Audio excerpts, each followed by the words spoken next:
그 TV 프로그램 중에 그 세상에 나쁜 개는 없다, 이런 프로가 있습니다.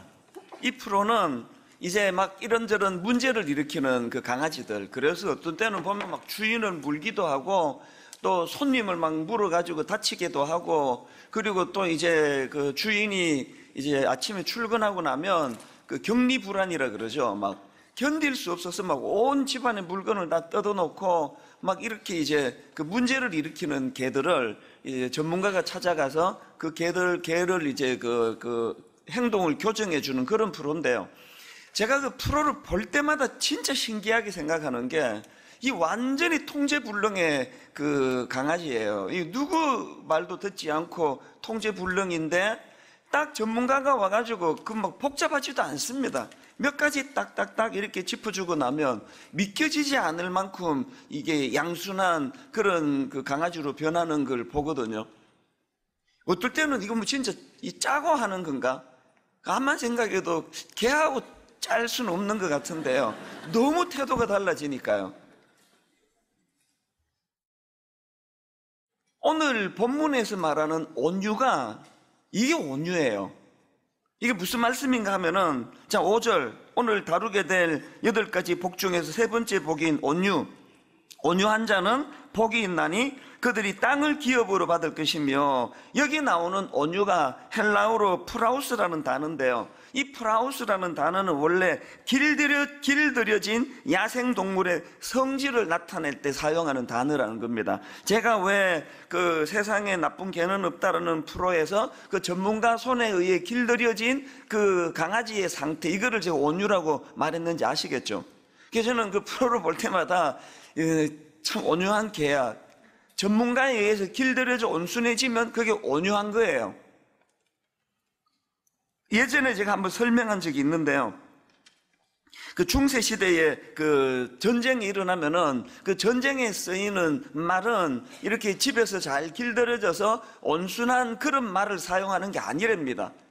이제 전쟁에 차출되는 말들은 막 그냥 막 천방지축으로 들판을 뛰어다니는 야생말을 쓴다는 겁니다. 아니, 왜 그렇게 집에 있는 온순한 그런 말을 사용하지 않고 그 천방지축인 야생말을 사용하느냐? 그 야생마가 그 길이 안 들여져서 그런 거지, 한번 그 길들이고 나면은 그 위험한 전쟁통에 막 화살이 빗발치듯 쏟아지는 그런 상황에서도 막 물불을 가리지 않고 용감하게 그렇게 달려들기 때문에, 어떤 의미에서는 집에서 길들여진 그 말은요, 온순하기는 한데 이 겁이 많아가지고 그런 전쟁에 쓰이기가 어렵다는 거예요. 그 강아지를 키워보면은요, 이 원래의 강아지가 이런 건가? 너무 집에서 이렇게 오냐 자라가지고 막 겁이 얼마나 많은지 몰라요. 그런 개들은 사냥개로도 쓰지도 못합니다. 왜 전쟁에 길들이지 않을 때 천방지축인 야생말을 쓰는지 아시겠죠? 하나님의 일하심도 똑같습니다. 제가 늘 강조하는 게 그거 아닙니까? 사도 바울, 그 초대교회에 잘 준비된 믿음 좋은 지도자들이 얼마나 많았습니까?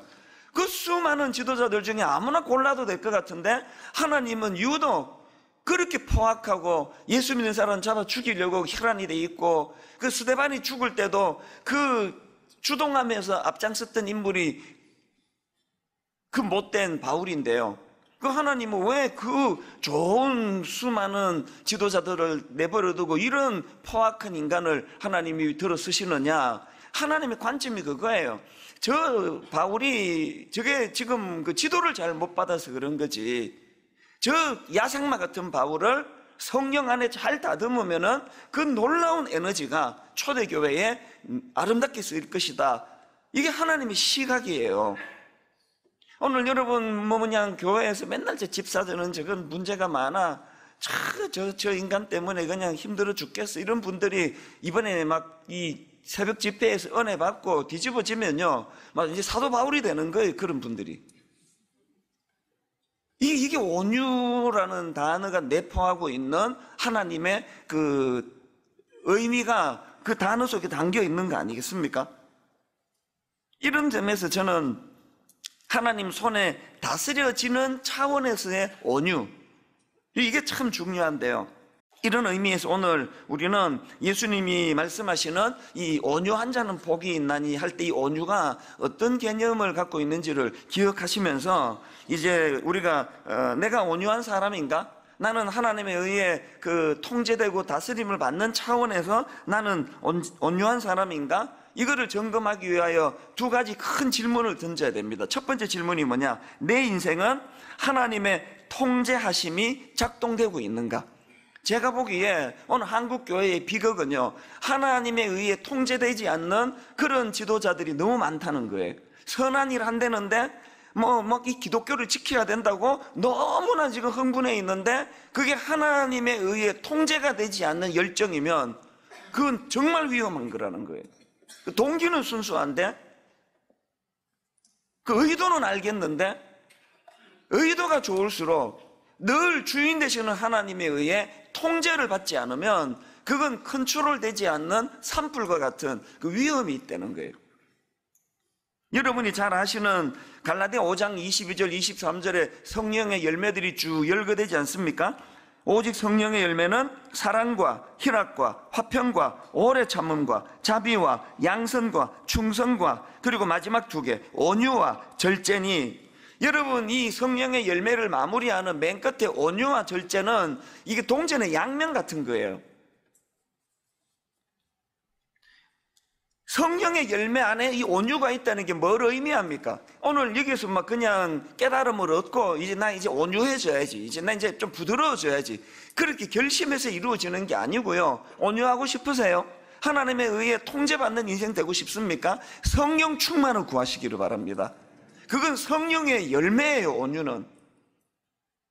그리고 왜 이 온유 다음에 셀프 컨트롤, 이 절제가 함께 나오느냐? 이 동전의 양면입니다. 온유가 길들여진 야생 동물처럼 하나님에 의해 통제받는 상태가 온유라면, 절제는 뭐냐? 헬라어로 에크라테이아라는 단어인데요, 합성어입니다. 안으로라는 뜻을 갖고 있는 엔이라는 단어하고 힘, 가능성, 이런 뜻을 가지고 있는 크라토스가 합성어를 이룬 게 이 절제인데요. 이 절제를 직역하면 통치자의 영역 안에 있음, 이런 뜻입니다. 통치자의 영역 안에 있음, 이게 절제예요. 여러분 이렇게 자기 절제가 잘 안 되시는 분, 하나님의 통치 아래에 있는가 그 점검하셔야 됩니다. 하나님의 인도하심을 받는다는 건 그분이 주시는 위로하심, 그분이 보여주시는 보호하심, 이런 놀라운 혜택도 있지만요, 하나님 인도하심이라는 건 인도하심의 전제가 뭐예요? 순종이에요. 인도하면 뭐합니까? 불순종해버리면 안 되는데.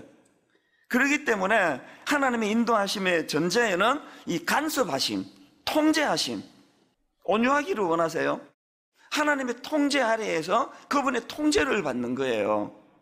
이런 의미에서 내 인생이 지금 하나님의 통제를 받고 있는가, 하나님의 통제를 받는 차원에서 온유한가를 점검하시려면 한 세 가지 질문을 던져야 돼요. 첫째로요, 내 감정은 성령님에 의해 통제되고 있는가?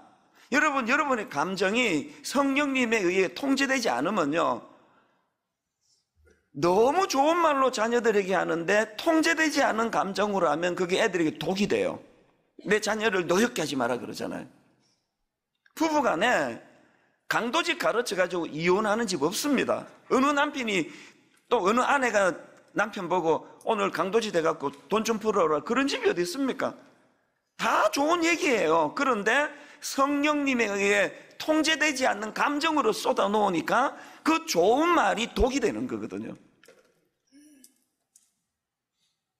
게시판에 한 번씩 너무너무 좋은 말을 엄청나게 무례하게 쓰는 글들을 보면은 저는 그분들에게 화가 안 나요. 기도하게 돼요. 하나님, 이렇게 선한 뜻을 갖고 있는 이 형제가, 이 자매가 성령님에 의해 그 감정이 통제되는 은혜까지 허락하여 주시기 원합니다. 감정이 통제가 안 되면 너무나 진리의 말씀을 거기다 썼는데 거기에 독이 흘러나오는 거예요. 저 자신도요, 게시판에 한 번씩 제 인격을 모독하는 그런 글들을 보면 저는 기도해요. 하나님, 여기에 맞상대하지 않기를 원합니다. 여기에 제가 감정으로 맞상대하면 독과 독이 흘러나오면 사단이 기뻐 춤을 추는 걸 알기 때문에 어떤 경우라도 저는 맞상대하지 않습니다. 비굴하게 답을 써요. 세상적으로 보면 나이가 새파랗게 젊은 형제라는 그냥 아는데도 비굴하게 답을 써요. 그건 비굴한 게 아니에요. 감정이 하나님 앞에 통제되기를 원하는 마음의 표현입니다. 여러분의 감정은 지금 성령님에 의해 통제되고 있습니까? 그런가 하면은 두 번째로 물으셔야 돼요. 내 입술에서 나오는 이 언어가, 말이 이게 성령님에 의해 통제되고 있는가? 이게 길들여진 야생마처럼 우리 입술은요, 이 자체가 야생마예요.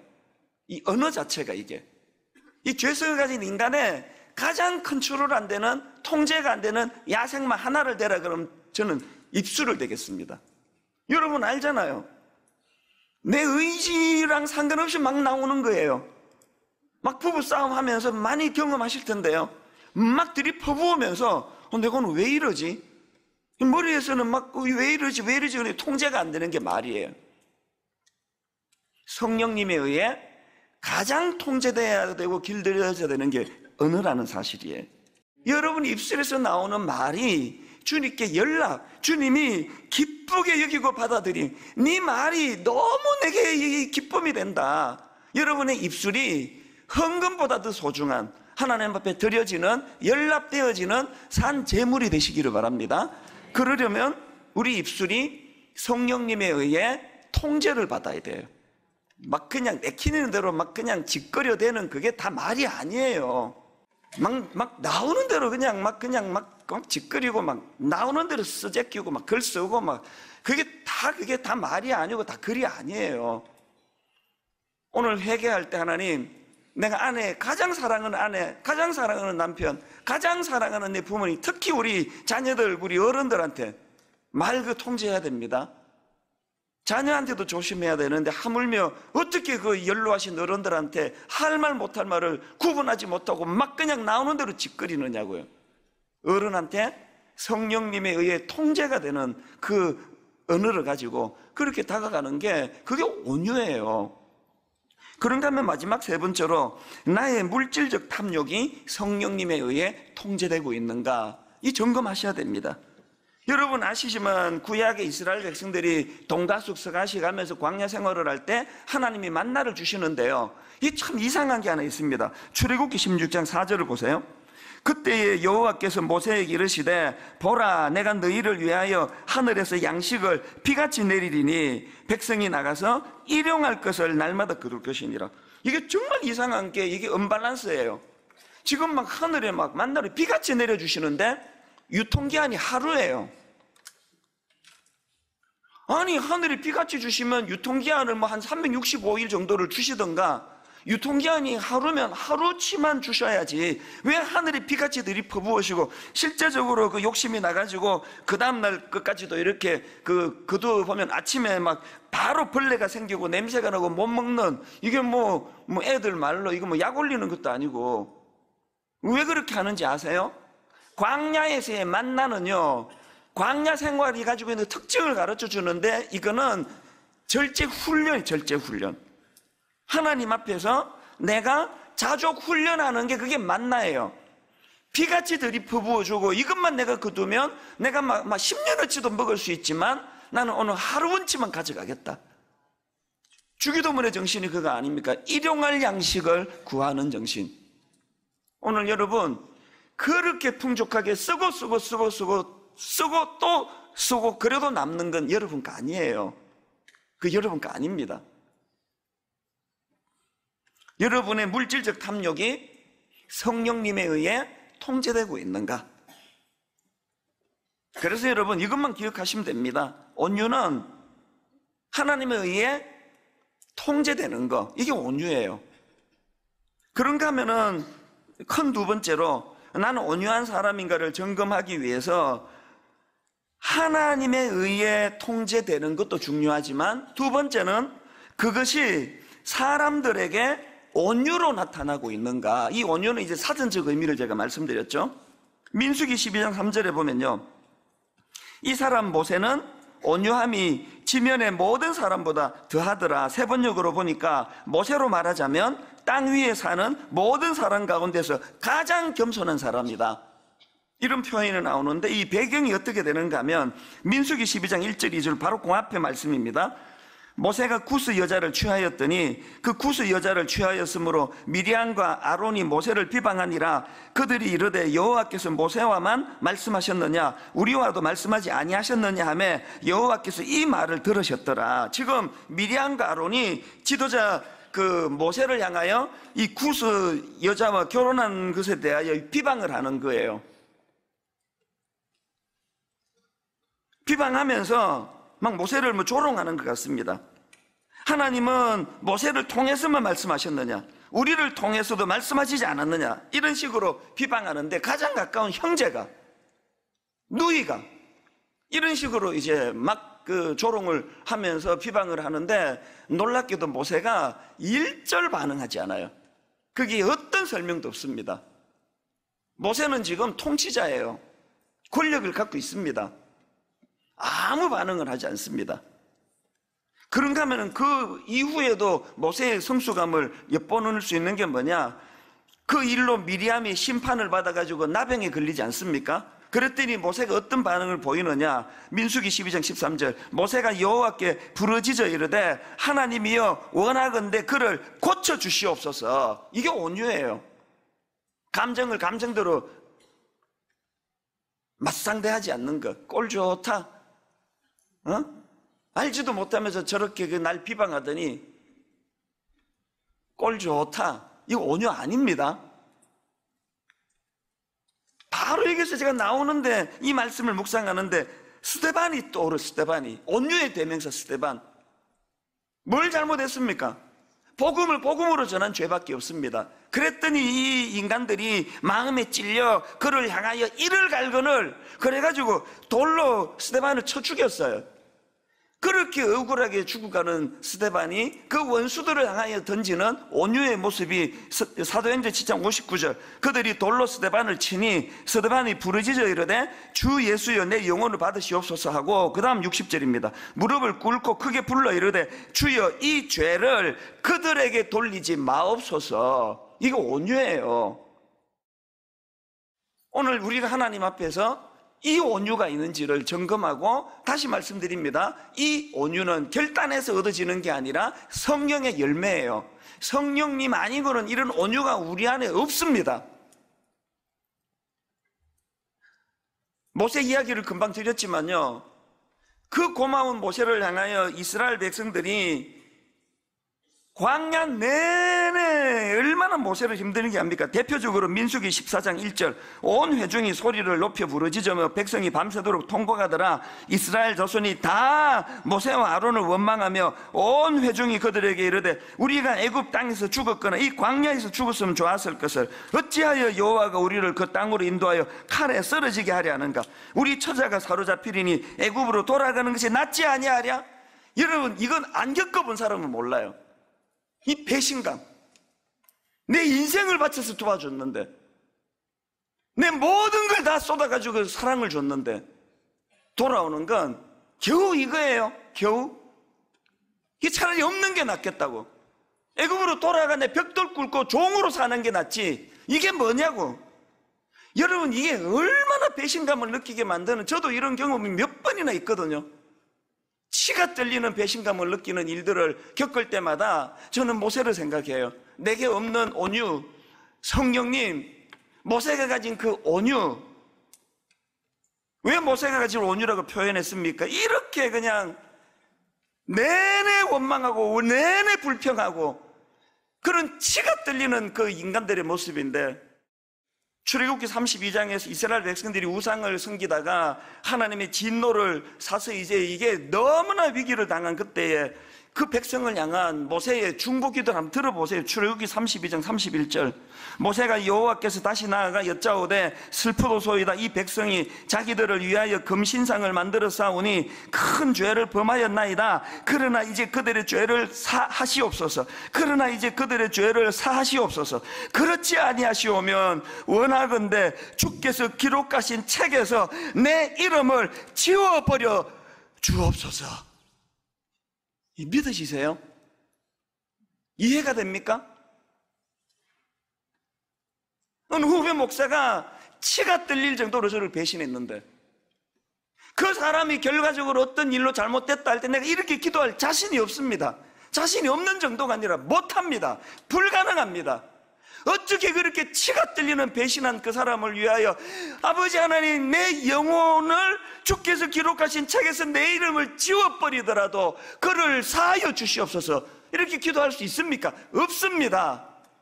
없기 때문에 이게 성령의 열매예요. 성령의 열매.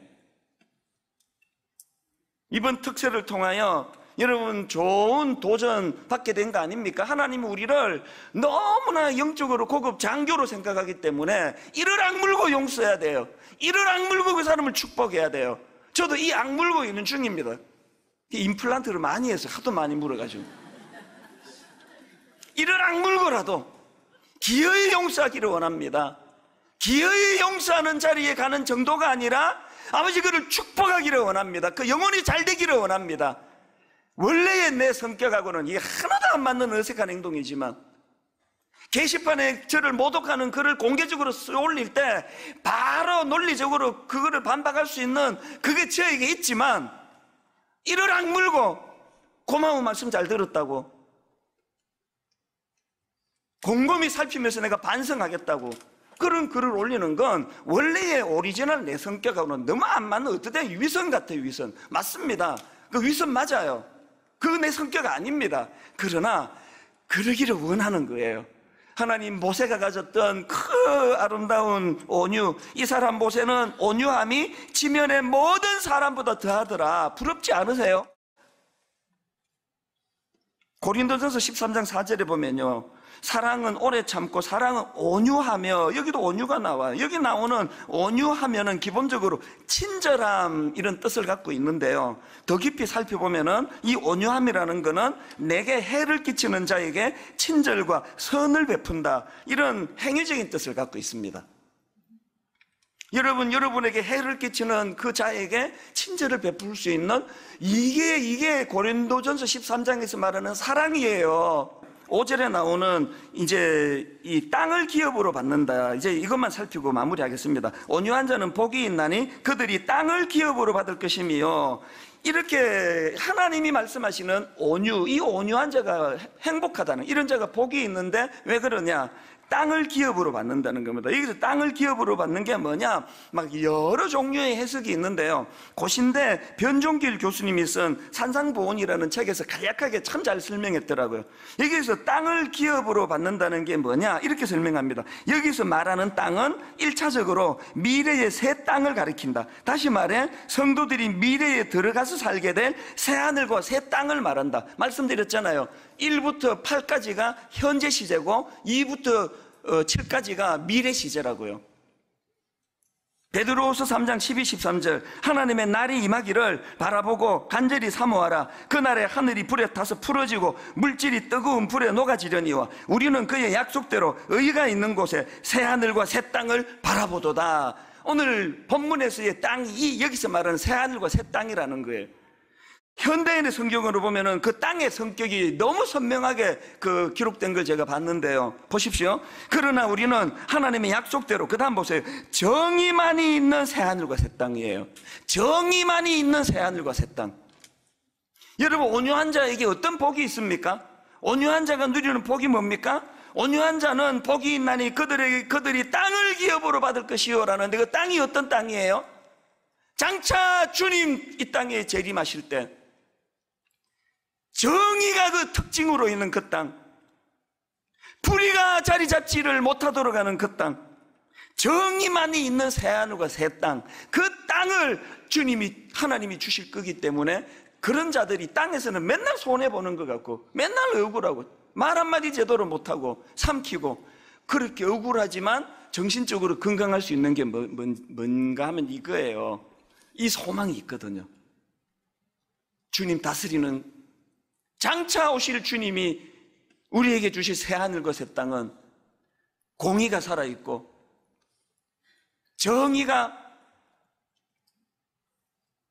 물부터 부어지는 그 땅, 주님 그 땅을 내가 사모합니다. 보네퍼가요, 여러 번 말씀드렸지만 그 나치 미국 가서 그냥 살아버리면 되는데 굳이 자기 조국으로 와서 39살 젊은 나이에 비참하게 그렇게 목숨을 잃는데요.